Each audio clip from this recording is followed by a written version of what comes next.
So one of the things that we at iWomen stand up for is the environment. We feel like as women, it's our job, our duty to do everything that we can to help save this beautiful planet that we've been gifted.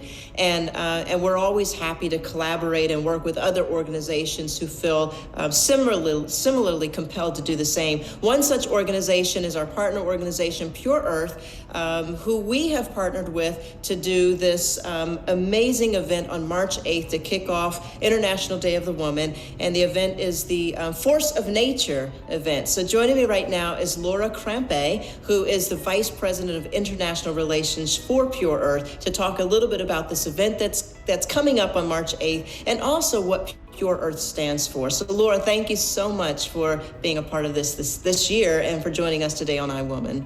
Thanks for having me. Yeah, we're excited to be here.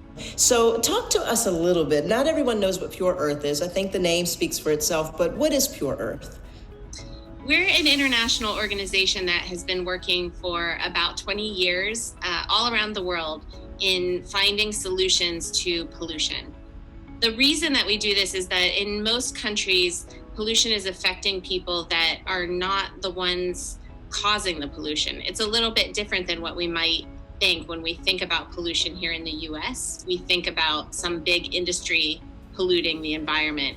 But in a lot of the countries around the world, it's actually a small community doing work to survive. And that work is slowly poisoning them and their children and their communities, and they're not aware of that. So we help them identify these sources of pollution and where it's coming from and why, and how they can stop that source of pollution and clean up their communities to make them safer for themselves, their children, and just cleaner places to live. Well, how long has Pure Earth been in existence, and what was really the catalyst for starting this organization? It's been around for 22 years now, and we've been identifying polluted sites and then cleaning them up. So the idea came from visiting areas where pollution is just sort of endemic. There are so many different sources. People are living in these polluted sites, and our founder, Rich Fuller, was visiting different areas and realizing that there must be solutions to this. It's not such a giant problem that can't be addressed. If you really engage with the local community, build up education around why this pollution is happening, and figure out how you can prevent it and how people can make a living in a way that isn't going to poison themselves and their kids, why not do it? And so the idea is that we can really make a difference if we go into the community and work with the local people. We can identify these sources of pollution and clean them up. Wow, that's incredible. So tell me about some of the places. I know Philippines. I know a lot of work in South America. What are some of the other areas where this work is taking place?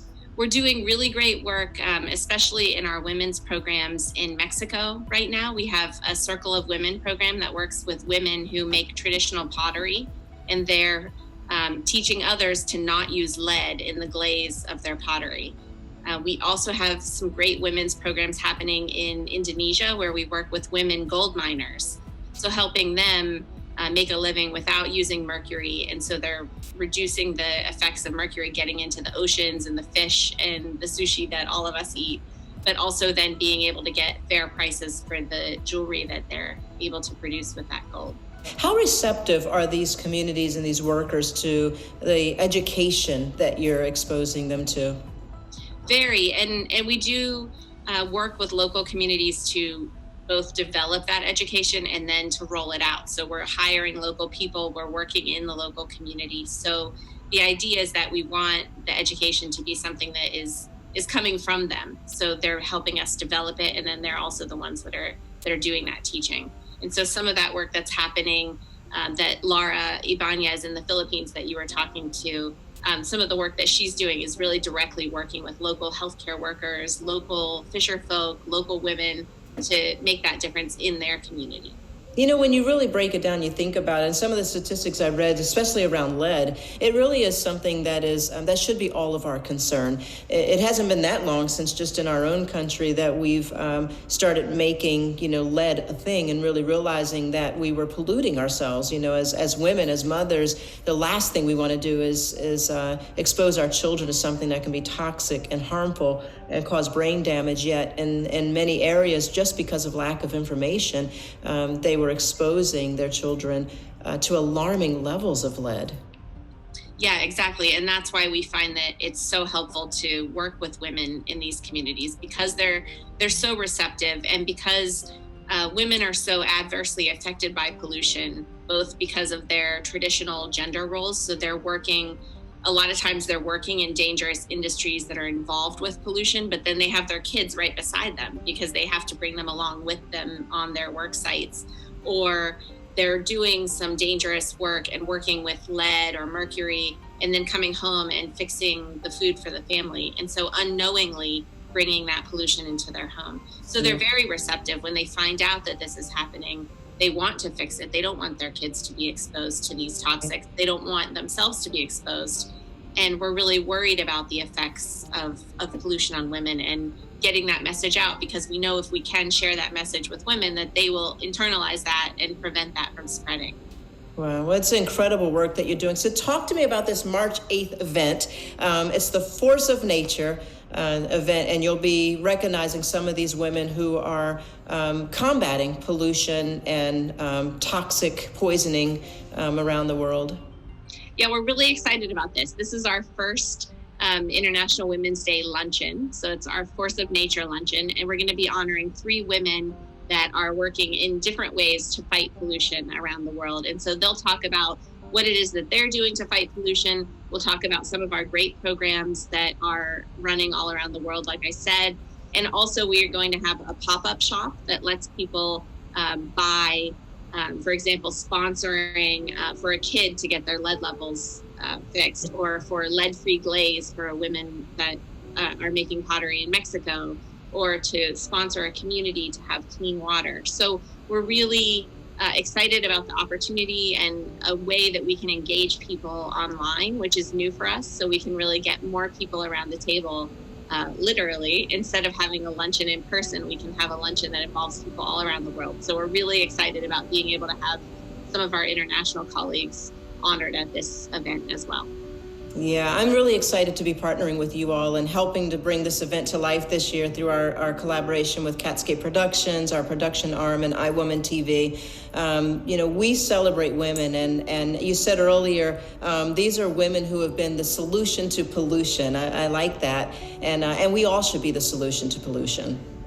Yeah, just as mothers, as community members, we all need to do our part, and we really are excited about what women can do in the world. And so we want to get the message out about what they're already doing and what the possibilities are for the future.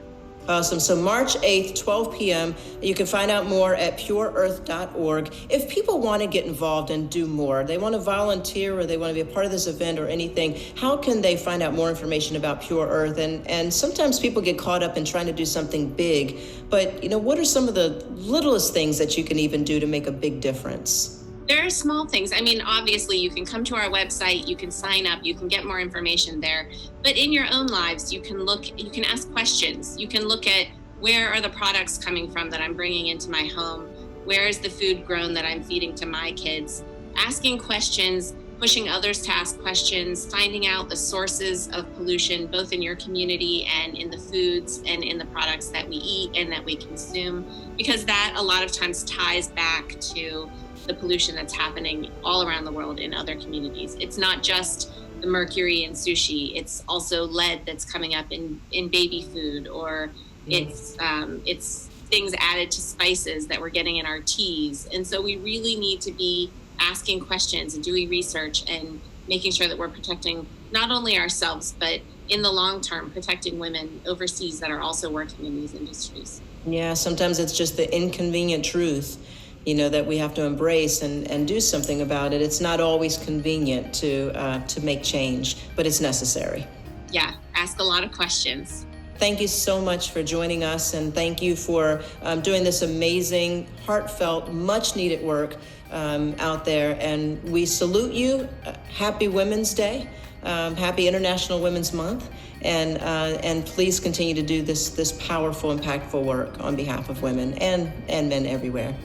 Thank you, and thanks for having us, and thanks for being a part of the luncheon. We're really excited about it. Likewise.